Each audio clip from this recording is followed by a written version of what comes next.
পয়েন্টে একমত হয়ে গেছে। আমরা বলছি এটাকেই বলেন জুলাই সনদ, এটাকে একটা আইনি রূপ দেন।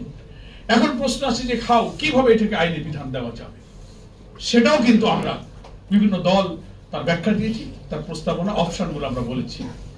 কালকে প্রধান উপদেষ্টার কাছে আর অন্যান্য উপদেষ্টা ছিলেন, সেখানে আমরা কিন্তু এই ব্যাখ্যা দিয়ে পরিষ্কার বলে আসছি। দুটো অপশন প্রধান, একটা হচ্ছে প্রেসিডেন্সিয়াল একটা প্রক্লামেশন জারি হতে পারে যে এই বিষয়গুলো একটা প্রজ্ঞাপনের সরকারি অর্ডিন্যান্সের মধ্য দিয়ে এগুলো আইনে পরিণত হলো, কামিং পার্লামেন্ট সেটা এসে অনুমোদন দেবে। That is one option. আর একটা হচ্ছে রেফারেন্ডাম, গণভোট। গণভোটের বিধানটাও আমাদের সংবিধান থেকে বাতিল হয়ে গেছিল। এবার রাজনৈতিক পরিবর্তনের পরে পার্লামেন্ট আদালতে গিয়ে কিন্তু আবার সংবিধান সংশোধনের সেই মামলা শেষ করে আমাদের গণভোটের অধিকারও কিন্তু সংবিধানে ফিরে এসেছে, আপনারা সবাই জানেন। ফলে আমরা তো গণভোট দিতে পারি, রেফারেন্ডামে যেতে পারি। এই এক্সাম্পল তো আছে। আপনারা জানেন, যাদের একটু বয়স বেশি, আমি তো তখন ছোট ছিলাম, 70 সালে যখন এদেশে নির্বাচনে শেখ মুজিবুর রহমান যখন সংখ্যাগরিষ্ঠ আসন লাভ করলেন, পাকিস্তান আমলের কথা বলছি আমি, তখন পাকিস্তানে কোনো প্র্যাকটিক্যালি কোনো সংবিধান কার্যকর ছিল না। 1956 প্রথম পাকিস্তানের সংবিধান রচিত হয়, 62-তে এসে আবার সেই সংবিধান স্থগিত হয়, আবার সামরিক আইন। 69-এ আইয়ুব খান পদত্যাগ করেন, ইয়াহিয়া খান ক্ষমতা দখল করেন। 70-এর নির্বাচনে কার্যকর কোন সংবিধান না থাকে, এখন কোন আইনি কাঠামোতে ইলেকশন হবে? তখন আইন বিশেষজ্ঞরা মিলে তখন একটা লিগ্যাল ফ্রেমওয়ার্ক অর্ডিন্যান্স জারি করেছিলেন, যাকে বলা হতো LFO। 17 ইলেকশনে, যে ইলেকশনে নির্বাচিতদেরকে নিয়ে এখানে গণপরিষদ হয়েছিল, সেই গণপরিষদে নতুন বাংলাদেশের প্রথম সংবিধান রচিত হয়েছিল। ডক্টর কামাল ছিলেন সেই সংবিধানের একজন প্রণেতা। সেই পার্লামেন্ট নির্বাচনের জন্য সেই সংবিধান রচিত হলো এই গণপরিষদে, তার জন্য তো কোনো সাংবিধানিক ভিত্তি ছিল না, তখন তো এলএফওর মাধ্যমেই হয়েছে। So that was the evidence, that was the option. এটাকে আমরা বলছি প্রেসিডেন্সিয়াল একটা অর্ডিন্যান্স জারি হতে পারে। আর একটা রেফারেন্ডামের নজির আছে। শহীদ রাষ্ট্রপতি জিয়াউর রহমান যখন প্রথম বাংলাদেশে ক্ষমতা গ্রহণ করলেন, উনি রাষ্ট্রপতি হলেন, দলের প্রধান হলেন, দল গঠন করলেন, মনে আছে 77 সালে, তখন আমি অনার্সের ছাত্র, তখন উনি রেফারেন্ডাম দিয়েছিলেন, গণভোট। সেই গণভোটের মধ্য দিয়ে তার ক্ষমতা গ্রহণ, দল গঠন, রাষ্ট্র শাসনের বৈধতা তিনি গ্রহণ করেছিলেন। সেই উদাহরণ তো আছে, সে নজির তো আছে। প্রেসিডেন্ট এরশাদ যখন ক্ষমতা এসেছিলেন, তিনিও কিন্তু এই সমস্ত অর্ডিন্যান্স জারি করে, বিভিন্ন বিধান জারি করে তিনি কিন্তু তার দায়িত্ব এবং ক্ষমতাকে বৈধ করেছিলেন। পার্লামেন্ট পরে এসে সেগুলোকে আইনে অনুমোদন দিতে পারে। ফলে যারা বলেন যে না, এখন এই সব আইন কানুন করার সময় নাই, নতুন পার্লামেন্ট আসবে, তারপরে নির্বাচন হবে, তারপর এইসব আইন কানুন তৈরি হবে, এই কথা যারা বলেন সেখানে শুভঙ্করের ফাঁকি আছে। তার অর্থ হলো, এত কষ্ট করে, এত রক্ত দিয়ে 2 মাস ধরে আপনি ঐক্যমত্য কমিশন করলেন, এত সংস্কার করলেন, তার কোনটাই যদি এখন না হয়, তো কারা যেই ক্ষমতায় যাক, ক্ষমতায় গিয়ে তাহলে এত কষ্ট আমাদেরকে দিয়ে করালেন কেন? এই আইনগুলো এখন কেন আমরা সংশোধন করব? তাই তো ওই পার্লামেন্টের জন্য বসে থাকলো, তো যারাই ক্ষমতায় আসবে তারাই গিয়ে নতুন আইন বানাবে। তো যারা যাবেন, যারা বারবার দেশ শাসন করেছেন, তারা কি এই এত সংশোধন করে, এত কষ্ট করে যা করা হইতেছে একটা অন্তর্বর্তীকালীন নির্দলীয় সরকারের মাধ্যমে, তারা কি তাই করবেন? তাদের জন্য যা ভালো তাই তারা করবেন। একটা দলের স্থায়ী কমিটির আরেকজন সদস্য এই কথা বলেছেন, দ্যাট ওয়াজ রেকর্ডেড, আপনারা দেখবেন অনলাইনে এখনো আছে। তিনি বক্তৃতায় বলেছিলেন, এখন আপনারা যা সংস্কার করেন, যা আইন বানান, আমরা ক্ষমতায় গিয়ে সব মুছে দেব। মনে আছে না? ডকুমেন্টস আছে। তাহলে যারা এখনই এই কথা বলতে পারেন, তারা আগামী পার্লামেন্টে আসার হয়তো স্বপ্ন দেখেন। কোন স্বপ্ন কাজে লাগবে আর কোন স্বপ্ন দুঃস্বপ্ন, আল্লাহ পাকই ভালো জানেন। মনে মনে সব, মানে সরকারে যাওয়ার আগে, সরকার দখলের আগে, রাষ্ট্র দখলের আগে বাস স্ট্যান্ড, টেম্পো স্ট্যান্ড দখল হয়ে যায়। আর কপালে কোন ক্ষমতা সে মহান আল্লাহ জানেন। সেই অজুহাত দিয়ে পরবর্তী পার্লামেন্টে দেখে দিলে, তাহলে কেন এত কনসেনসাস কমিশন করলেন? চিফ অ্যাডভাইজারকে আমরা বলি, উনি তো যখন সব দলকে সর্বদলীয় বৈঠক ডেকেছিলেন, সেখানে উনি বলেছিলেন যে আমি রাষ্ট্রের সংস্কার না করে নির্বাচন করব না, এবং সংস্কারে কারা পক্ষে বিপক্ষে থাকছে আমি ওয়েবসাইটে দিয়ে দেবো, আপনারা সব দেখতে পাবেন। এই সবই যদি বাতিল করে পরবর্তী ইলেকশনের পরে গিয়ে যাদের হাতে ছেড়ে দিতে হয়, তাহলে এতগুলো আয়োজনের দরকারটা কি? ইলেকশন কমিশনার চিফ তিনি আর একটা কমেন্ট করে বসলেন মাঝখানে পিয়ার পদ্ধতি নিয়ে। তিনি বললেন যে এটা সংবিধানে নাই। আজব ব্যাপার, রাষ্ট্রে একটা সাংবিধানিক গুরুত্বপূর্ণ পোস্টে বসে সংবিধান আইন জানানো লোক উনি, সংবিধানে তো নির্বাচনের কোনো পদ্ধতি লেখা থাকে না। এভরি আফটার 5 ইয়ার্স একটা পার্লামেন্ট ইলেকশন হবে, এটা আমাদের সংবিধানের বিধান। কোন পদ্ধতিতে নির্বাচন হবে জনগণ, election commission will decide. PR পদ্ধতিতে হবে না তাও তো লেখা নেই। আরো যদি প্রশ্ন তোলেন সংবিধানে নাই, তো এই যে 26-এ যে ইলেকশন করতেছেন এটা কি সংবিধানে আছে? গত ইলেকশন 24 একবার হয়ে গেছে, শেখ হাসিনা করে গেল। সংবিধান যদি এতই মানেন তাহলে 24-এর পরে 5 বছর অপেক্ষা করতে হবে, 29-এ তাহলে ইলেকশন হবে। এখন 26-এর ইলেকশন হচ্ছে, সেখানে কোন সংবিধান? ইউনূস সাহেব আসছেন কোন সংবিধানে? এই জন্য মানে নিজেরা যখন আর কোনো বলার কিছু থাকে না, তখন অজুহাত করে বাঙালির হাইকোর্ট দেখে। এই বাঙালি বহুবার হাইকোর্ট দেখেছে। এই জন্য আমরা আজকে পিআর পদ্ধতিতে নির্বাচন ইস্যুটি পরিষ্কার আমি বলতে চাই যে পিআর পদ্ধতি এখন জনপ্রিয়, গ্রহণযোগ্য একটি পদ্ধতিতে পরিণত হয়েছে। দেশবাসীকে আমি বলবো, আমরা কালকেও বলে আসছি প্রধান উপদেষ্টাকে, যদি আপনি কোন কোন বড় দলের মতের কারণে চাপ অনুভব করেন, কোন পরাশক্তির প্রেসার অনুভব করেন, তাহলে আপনি জনগণের কাছে চলে যান, আপনি রেফারেন্ডাম দেন, গণভোট দেন। সংবিধানে তো গণভোট আছে, সেখানে আপনি পিআর কে যুক্ত করেন। আর এই 20টা পয়েন্টের যে দলগুলো একমত হয়েছে, এটা জাতি মানে কিনা এটাকে অন্তর্ভুক্ত করে পয়েন্টগুলো দিয়ে আপনি গণভোটের আয়োজন করেন। গণভোটে যদি পিআর পদ্ধতি না থাকে আমাদের কোনো আপত্তি নেই, যদি টিকে যায় অধিকাংশ মানুষের মত অনুযায়ী পিআর পদ্ধতিতে নির্বাচন হতে হবে। কিন্তু দুটো, একটা হচ্ছে পিআর পদ্ধতিতে নির্বাচন, আর একটা হচ্ছে জুলাই সনদের আইনগত ভিত্তি। পিআর পদ্ধতিটা নিয়ে একটা রাজনৈতিক দল আমি প্রধানত বলবো, আর বাকির সঙ্গে যারা আছে তারা ছোটখাটো তাদের সঙ্গী সাথী থাকে, সব দলেরই সঙ্গে কিছু থাকে, সেটা গুরুত্বপূর্ণ নয়। একটা রাজনৈতিক দল জাতির কাছে বিভ্রান্তিকর তথ্য দিচ্ছে যে এটা মানুষ বোঝে না, এই পদ্ধতিতে নির্বাচন হয় না, এটা এখন চলে না।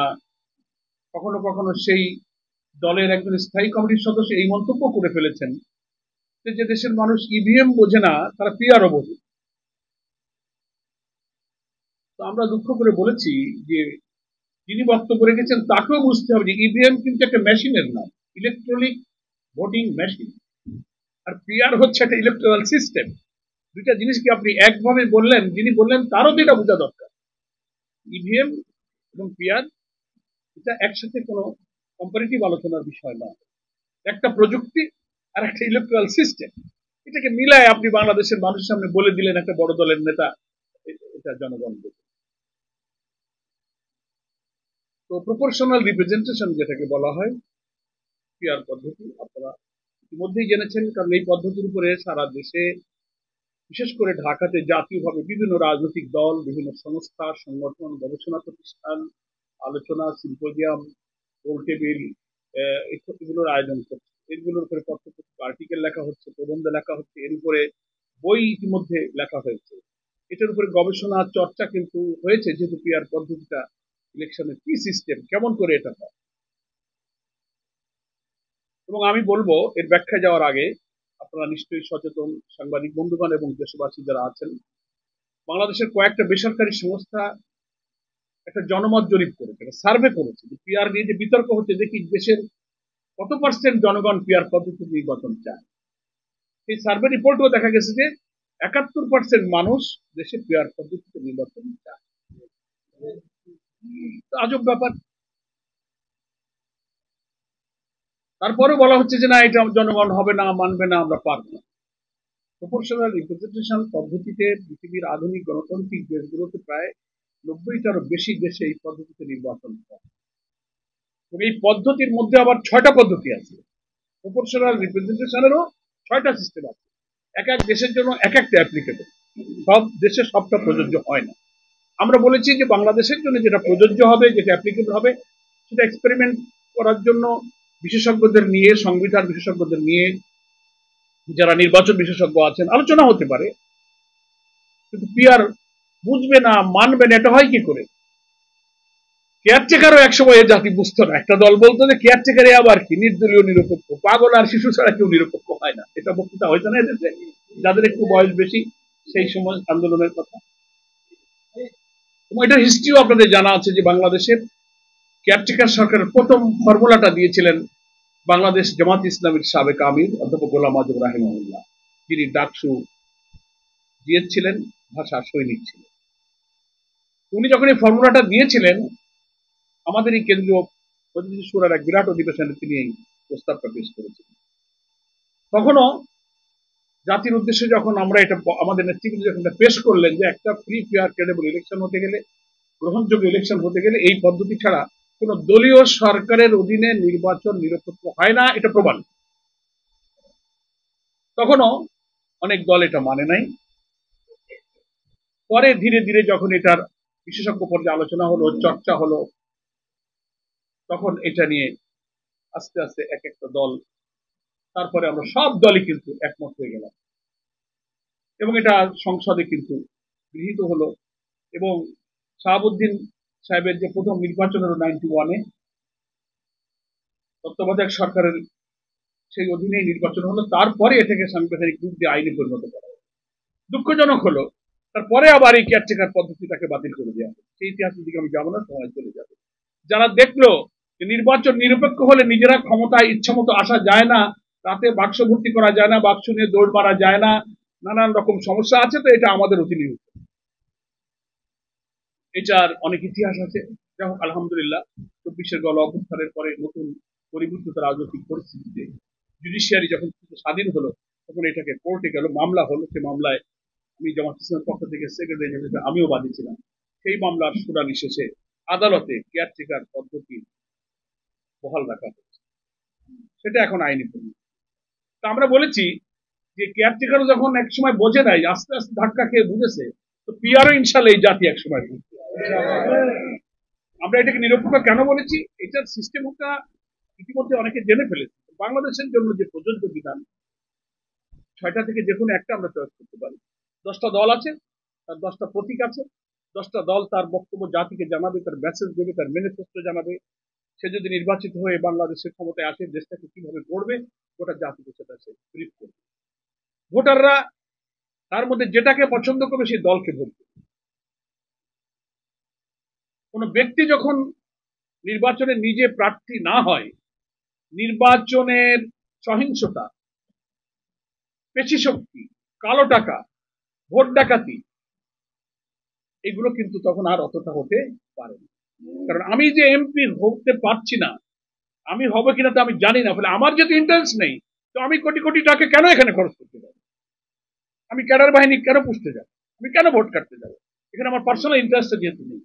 হ্যাঁ, দলের জন্য প্রচার অভিযান হবে, ইলেকশন কমিশন যদি নিউট্রাল হয়, ইলেকশন প্রক্রিয়াটা সিস্টেমটা যদি ফেয়ার হয়, যেমন আমরা এবার নির্বাচন ব্যবস্থার সংস্কারে রাজনৈতিক দলগুলো নানান সংস্কার প্রস্তাব দিচ্ছি। সেখানে নির্বাচন কমিশনের উদ্যোগে, সরকারের উদ্যোগে কমন প্রজেকশন মিটিং হবে, নির্বাচনে কিছু আচরণ বিধি হবে, একটা ডিসিপ্লিনের মধ্যে ইলেকশন হবে এবং প্রত্যেক দলের পক্ষে জনগণ ভোটার। ভোট শেষে ভোট গণনা হলে কোন দল কত পার্সেন্ট ভোট পেল, টোটাল কাস্টিং ভোটের কত পার্সেন্ট ভোট কোন দল পেল, ক দল এত পেল, খ এত পেল, গ এত পেল, এত পার্সেন্ট ভোট গণনার পরে according to ratio of percentage বাংলাদেশের 300 আসনের পার্লামেন্টে ওই সিটগুলো ওই পার্সেন্টেজ অনুযায়ী দলের মধ্যে ভাগ করা। ঠিক আছে, আপনি এত পার্সেন্ট ভোট পেয়েছেন, 300 আসনের মধ্যে এত পার্সেন্ট। এতে হয় কি, প্রত্যেকটি ভোটারের ভোটের মূল্যায়ন। দেখেন না, আমরা যখন ছোটবেলায় দেখছি ভোট হতো, ভোটাররা ভোট দিয়ে আসলে যে প্রার্থী হেরে যেত তার ভোটটা হয়তো কাজে লাগেনি। দেখা গেল যে সে 5 ভোটে হেরে গেছে, 20 ভোটে হেরে গেছে, 100 ভোটে হেরে গেছে, বাড়ি এসে বলতে যে আমার ভোট পচে গেছে, ভোটটা পচে গেছে, ভোট কাজে লাগে। এখনো পার্লামেন্টে যে ইলেকশনের সিস্টেম আছে, 1.5 লাখ ভোট পেয়ে আমি জিতে গেলাম, আরেকটা আমার প্রতিদ্বন্দ্বী 1,49,000 পেল, সে লোকটা হেরে গেল। এই 1,49,000 ভোটারের ভোটের কোনো মূল্য হলো না। কথাটা বুঝাতে পারছি কিনা?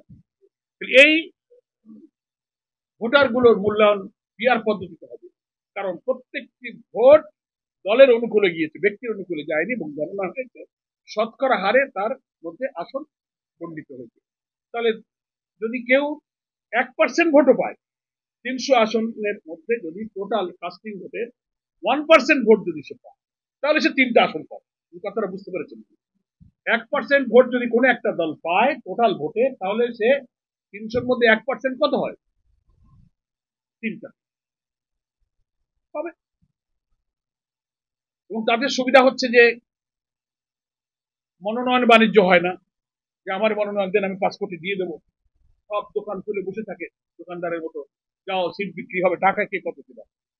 টেন্ডার হয় না, নিলামে ওঠে না, ডাক ওঠে, নিলাম হইতে হইতে হাইয়েস্ট যে পায় তারে দিয়ে দেয়, কিন্তু টাকা কিন্তু দলের নেতার পকেটে চলে।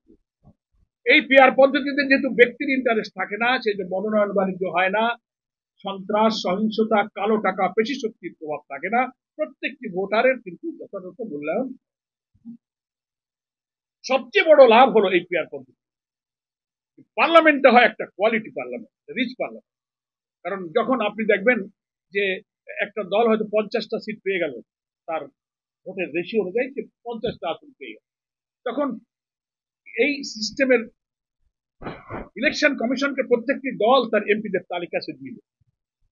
তিনি তার সেন্ট্রাল লিডারদের মধ্যে থেকে যিনি আইনজ্ঞ, দক্ষ, ভালো পার্লামেন্টারিয়ান হতে পারেন, যিনি ল মেকার হতে পারবেন, সংবিধানের ব্যাপারে, আইনের ব্যাপারে যিনি ভালো বিশেষজ্ঞ, বাছাই করে করে সিনিয়র পার্লামেন্টারিয়ান যারা চাঁদাবাজ নয়, মাস্তান নয়, টাউট নয়, অশিক্ষিত নয়, বেকার নয়, নেশাখোর নয়, দেখে দেখে দলের উপরে একটা সুযোগ আছে, দল বেছে বেছে তার ভালো লোকগুলো পার্লামেন্টে মনোনয়ন। আপনি দেখবেন অতীতের অনেক দলের ইলেকশনের এই রেকর্ড আছে, আওয়ামী লীগের মধ্যেও ছিল, বিএনপির মধ্যেও ছিল, আমাদের জামাতের মধ্যে। দলের বহু কেন্দ্রীয় যোগ্য যোগ্য নেতা নির্বাচনী এলাকায় গিয়ে যখন টাউট মাস্টার এবং টাকা, কালো টাকা, পেশি শক্তি মস্তানির পক্ষে যখন লড়াই করতে পারে না, সিনিয়র লোকেরা, ভদ্র লোকেরা সেখানে গিয়ে এই অপকর্মে যখন প্রতিযোগিতা টেকে না, টাকার প্রতিযোগিতা টেকে না, তখন একটা স্বল্প শিক্ষিত মাস্তান অস্ত্রবাজ কিন্তু কেটে কুটিতে জিতে যাচ্ছে, অর্থাৎ দামি মূল্যবান লিডার কিছু নির্বাচন করতে পারে। এরকম বহু নেতা শব্দের মধ্যে এই ক্রাইসিসটা কিন্তু পিয়ার পদ্ধতিতে আর দল বলে দেবে যে আমার দলের এই 30 জন তালিকা যদি ইলেকশন কমিশন তাদেরকে পার্লামেন্ট মেম্বার। তাহলে এটা হচ্ছে প্রপোর্শনাল রিপ্রেজেন্টেশন পদ্ধতি। এই পদ্ধতি মানুষের কাছে এখন জনপ্রিয় হয়ে উঠছে। আমি যে দলের একজন দায়িত্বে আছি, আমরা আমাদের দলের পক্ষ থেকে যে রিফর্ম কমিশনের পক্ষ থেকে আমাদের কাছে যে প্রপোজাল গুলো এসেছে ন্যাশনাল কনসেনসাস কমিশনে, আমরা এই পিআর পদ্ধতি সেখানে প্রমোট করি। অনেক দল চাচ্ছে এবং বাংলাদেশের বেশিরভাগ জনগণের, বেশিরভাগ ভোটারের যারা প্রতিনিধিত্ব করে, জরিপ করে দেখেন, আমরা কালকে প্রধান উপদেষ্টার সাথে সাক্ষাৎ কথা আমরা বলেছি, বেশিরভাগ ভোটারের প্রতিনিধিত্ব যারা করে সেই সব দলগুলোই এখন পিআরের পক্ষে। কথাটা বোঝাতে পেরেছি? প্রধান 8-9টি দল তারা সব এখন পিআর থাকে। হ্যাঁ, পিআরের মধ্যে আপার হাউস, লোয়ার হাউস, নতুন প্রপোজালের মধ্যে এখানে কিছু ভিন্ন মত আছে। কেউ বলছে শুধু আপার হাউস এবার হোক, কেউ বলছে না আপার লোয়ার 2 হাউস হবে। সেটা থিং, কিন্তু কমনলি পিআরের পক্ষে তো একটা জনমত তৈরি করে, সেটা আলোচনা সাপেক্ষ হতে পারে। এই জন্য আমরা কালকে প্রধান উপদেষ্টাকে এটা বলেছি যে পিআর নিয়ে যদি কোনো কনফিউশন থাকে, আরো জুলাই সনদ আসছে, আমি জুলাই সনদে আমাদের 166টা সুপারিশ রিফর্ম কমিশনের পক্ষ থেকে গ্রহণ করা হয়েছিল। ন্যাশনাল কনসেনসাস কমিশন সেগুলোকে যাচাই বাছাই করে 38টা রাজনৈতিক দলের কাছে তারা পাঠিয়েছে যে ব্যাপারে আমরা সব দল বান্ধব। সেটাকে একটা ঐক্যবদ্ধ করার জন্য যে জাতীয় ঐক্যমত্য কমিশন করা হয়েছে, হেডেড বাই চিফ অ্যাডভাইজার, সেখানে কো চেয়ারম্যান আছেন ডক্টর প্রফেসর আলী রিয়াজ। ওনারা খুব চেষ্টা করছেন যে পলিটিক্যাল পার্টিগুলোর মধ্যে মেজর ইস্যুতে যে ডিফারেন্স ওপিনিয়ন আছে এটাকে আমরা একমত করব।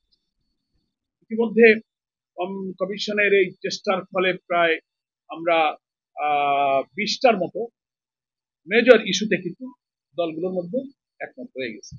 তার মধ্যে 7-8টা বিষয়ে একটা দল নোট অফ ডিসেন্ট দিয়েছে, 2-একটা দল দিয়েছে।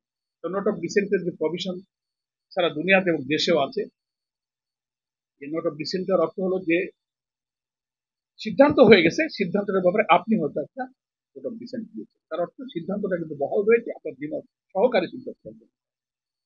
ঐক্যমত্য কমিশন আমরা বলেছি যে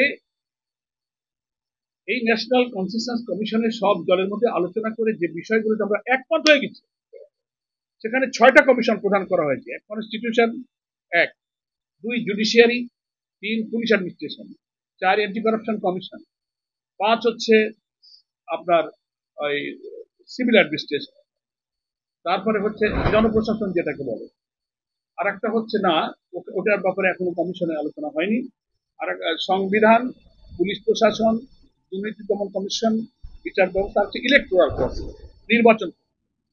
এই 6টা কমিশনের যারা চেয়ারম্যান ছিলেন তারা রিপোর্ট দিয়েছেন, তার ভিত্তিতেই ন্যাশনাল কনসেনসাস কমিশন আমাদের কিছু পাঠিয়েছে এবং আমরা কিছু করেগুলো যেগুলো করেছি তার সংখ্যা প্রায় 20টা। আমরা বলেছি যে এই ঐক্যমত হয়ে গেছে যেগুলো কমিশনের পক্ষে সিদ্ধান্ত হয়েছে, এটা আমরা ফয়সালা করলাম। সেখানে অলরেডি পেয়ার পদ্ধতি একটা দল ছাড়া মূলত আপার হাউস অ্যাকসেপ্টেড হয়েছে। আমাদের জুলাই সনদের অর্থটা কি? এই যে সংস্কার প্রস্তাব, রাষ্ট্রীয় কাঠামোটাকে সংস্কার করার জন্য এই যে ছাত্র জনতার যে আন্দোলন, এই যে বিশ্ববিদ্যালয়, প্রাইভেট বলেন, পাবলিক ইউনিভার্সিটি, কলেজ, বিশ্ববিদ্যালয়, শিক্ষক, ছাত্র, হকার, সার্বজনীন যে আন্দোলন হলো, রাজপথে যে স্লোগানটা হলো উই ওয়ান্ট জাস্টিস, আমরা সুবিচার চাই। এই জাস্টিসের দাবি ছিল স্বাধীনতার 54 বছরে যে রাষ্ট্র কাঠামো বিদ্যমান ছিল, এই ফরম্যাটে যারাই শাসন ক্ষমতায় আসছে তারাই স্বৈরাচার হয়ে যাচ্ছে। একবার ক্ষমতায় আসলে মনে করে যে আমি আজীবন ক্ষমতায় থাকবো, ভিন্ন মতকে সেখানে আলো করতে চায় না, দমন করে, তাদের উপর নির্যাতন করে, জেলে ঢোকায়, তাদেরকে বাতিল করে। আপনি চিন্তা করতে পারেন, দল নিষিদ্ধ করে দেবে, প্রতীক নিষিদ্ধ করে দেবে, ফাঁসি দিয়ে দেবে, শুধুমাত্র পলিটিক্যাল ব্যাড ইন্টেনশনে, যার ব্যাপারে কোনো অভিযোগের কোনো প্রমাণ নাই, সাক্ষ্য নাই, সাজানো মামলা, সাজানো সাক্ষী দিয়ে আদালত সাজিয়ে জুডিশিয়াল কিলিং করা হয়। এগুলো হচ্ছে ক্ষমতায় যাওয়ার কারণে তাদের আত্ম অহমিকা, দাম্ভিকতা, এমন এক বিদ্যমান রাষ্ট্র কাঠামো বানানো হয়েছে, ক্ষমতায় গেলে সে মনে করে আমি মরা ছাড়া আমি এই ক্ষমতা ছাড়ব। এই জন্য আমরা প্রস্তাব দিচ্ছি সব দলকে যে বিদ্যমান রাষ্ট্র কাঠামো একেবারে চেঞ্জ করতে হবে। গ্রামের বাংলায় বলে না যে খোল নলচে পাল্টায় ফেলতে হবে। খোল নলচে বোঝেন তো? গ্রামের লোকেরা বোঝেন। পুরা সিস্টেমটা চেঞ্জ করতে বলেছি। যারা ক্ষমতায় গিয়ে সারা জীবন ক্ষমতায় থাকার নেশা দেখবে, কর্তৃত্ব করবে, যে কালো অতীতকে বিদায় করছে, সেই অতীতকে যারা নিয়ে আসতে চায় তারাই শুধু পেয়ার পদ্ধতি নির্বাচনকে ভয় পাচ্ছে। কারণ পেয়ার পদ্ধতি ইলেকশন হলে ভোটারদের প্রপার রিপ্রেজেন্টেশন হবে, ছোট বড় সব দলের অংশীদারিত্বের ভিত্তিতে একটা সরকার হবে। আর যারা চাচ্ছেন যে না কর্তৃত্ববাদী, আমি সব খাবো লুটিপাটি, আমি শুধু ক্ষমতায় থাকবো, আর কারো ভিন্ন মতের কোনো সুযোগ নেই, freedom of press, freedom of speech, freedom of assemble, যা বিগত দিনগুলোতে আমাদের ছিল না। কেউ ভাবছে যে ক্ষমতায় গিয়ে কেটে কুটে রাত্রিবেলা সব জমাটমা করে সমস্ত কায়দা কালাম করবো, প্রিজাইডিং, পলিং, এনফোর্সিং এজেন্সি, এগুলো সব হাতে নিয়ে আমার কায়দা করে নিয়ে নেব, একক ক্ষমতায় চলে যাওয়ার একটা পদ্ধতি হচ্ছে বিদ্যমান পদ্ধতি। আর প্রপোর্শনাল রিপ্রেজেন্টেশন থাকলে হবে কি, ছোট বড় সব দল কিছু না কিছু আসন পাবে, তো প্রত্যেক আসনে নির্বাচিতদের প্রতিনিধিত্বের মধ্য দিয়ে তখন একটা অংশীদারিত্বের ভিত্তিতে বাংলাদেশের জনগণের একটা সরকার তখন প্রতিষ্ঠিত হবে। পার্লামেন্ট তারা আলোচনা করবে। হ্যাঁ, যে কোনো পদ্ধতির কিছু ব্যারিজ থাকতে পারে, ডিমান্ডস থাকতে পারে, সেটা আলোচনা করে ঠিক করা যাবে। প্রয়োজনে সংবিধানকে সংশোধন করা যাবে। আমরা যেমন আর্টিকেল 70 কারেকশন করে ফ্লোর ক্রসিং এ এমপিদের কথা বলার সুযোগ দিয়েছি। কেউ বলেন যে না, পিয়ার পদ্ধতি হলে স্বতন্ত্র নির্বাচনের জন্য একটু প্রবলেম হবে, সরকার ঝুলন্ত গভর্নমেন্ট হয়ে যাবে, অস্থিতিশীল হবে না। তো এগুলোকে সেফগার্ড দেওয়ার জন্য প্রয়োজনে আমরা সংবিধান সংশোধন করব, কিন্তু আগে তো একমত হতে হবে তো ভাই। সেজন্য আমি কথা না বাড়িয়ে বলতে চাই যে জুলাই চার্টারের আইনের ভিত্তি দেওয়ার সুযোগ আছে। একটা হচ্ছে রেফারেন্ডাম, আর একটা হচ্ছে অর্ডিন্যান্স, প্রেসিডেন্সিয়াল প্রোক্লামেশন জারি করতে হবে। ফলে সংবিধান আইনে নাই এই কথা বলে বাঁচার কোনো সুযোগ নাই। দ্বিতীয় হচ্ছে পিয়ার পদ্ধতি হচ্ছে এখন বাংলাদেশে প্রত্যেকটি একটা দুইটা দল ছাড়া বেশিরভাগ ভোটারকে যারা রিপ্রেজেন্ট করছে তাদের সকলের মতামত হচ্ছে পিয়ার পদ্ধতি। আজকের এই গোল টেবিল থেকে আমি দাবি করব, এটা নিয়ে কনফিউশন দূর করার জন্য ইলেকশন কমিশনকে বলবো, চিফ অ্যাডভাইজারকে বলবো, প্রয়োজনে জুলাই সনদে ঐক্যমতের ইস্যুগুলো পিয়ার পদ্ধতি যুক্ত করে আপনি এটাকে গণভোটে দিয়ে দেন, জনগণ যা ভোট দেবে আমরা তাই মেনে নেব। এটাই হবে জাতির মধ্যে কোনো বিশৃঙ্খলা, এবং এটা দিচ্ছেন না বলে আপনি পিয়ার পদ্ধতির সনদ ফাইনাল হলো না, সব দল এখনো স্বাক্ষর করলো না, চট করে ইলেকশনের দিন ঘোষণা করে দিই, এতে একটা সংশয় তৈরি হয় না? জনগণ এখন, মানুষ তো পত্র পত্রিকা, অনলাইন, সোশ্যাল মিডিয়ায় কি হতে যাচ্ছে, ভোট হবে না কারা ক্ষমতায় আসবে, অমুকের সাথে অমুক দেখা করতেছে, না জানে কি হয়ে যাচ্ছে। এই সংশয় দূর করার জন্য খুব দ্রুত সিদ্ধান্ত নেওয়া উচিত সরকারকে, এবং জাতীয় ঐক্যমত্য কমিশনকে আমরা অনুরোধ জানাবো এই গোলটেবিল থেকে দ্রুত সকল দলকে আপনি ডাকুন, প্রয়োজনে চিফ অ্যাডভাইজারের নেতৃত্বে সর্বদলীয় জাতীয় রাজনৈতিক সংলাপ আহ্বান করেন। জাতীয় রাজনৈতিক নেতৃত্বকে নিয়ে আপনি গোলটেবিল করেন, জাতীয় সংলাপের আয়োজন করেন, সেটা লাইভ টেলিকাস্ট হোক, সারা দুনিয়া দেখুক কারা কি কথা বলছে, কোন দিকে জনমত আছে। এবং বহু দেশে আছে ন্যাশনাল পলিটিক্যাল কোনো ক্রাইসিস তৈরি হলে সরকার, বিরোধী দল সকলে গোলটেবিলে আলোচনা করে এটা একমত হয়। আপনারা তো ইন্ডিভিজুয়াল, কালেক্টিভলি সব মতামত নিয়েছেন, এক্সচেঞ্জ অফ ভিউজ করেছেন। এখন প্রয়োজনে এই থেকে ঐক্যমত আনার জন্য ডাকেন, ডেকে আপনি গণভোটে যান, জনগণ যা বলবে আমরা তা মেনে নেব, কোনো ক্রাইসিস তৈরি হবে না। কিন্তু কোনো ক্রাইসিস তৈরি করে নতুন করে এত রক্ত, এত আন্দোলনের পরে যদি আমরা দেখি যে একটা সাজানো পাতানো আগের মতো নির্বাচনের দিকে দেখ যাচ্ছে, এই নির্বাচনে কেন জনগণ অংশগ্রহণ করবে? কেউ যাবে না। 3টা নির্বাচনে আমরা ভোট দিতে পারি নাই, 54 বছর ধরে রাষ্ট্রীয় কাঠামোর মধ্যে আমরা শুধু কর্তৃত্ববাদের জন্ম দিয়েছি। আবার যদি সেরকম নির্বাচনের আয়োজন হয়, এই নির্বাচন তো জনগণ মেনে নেবে না।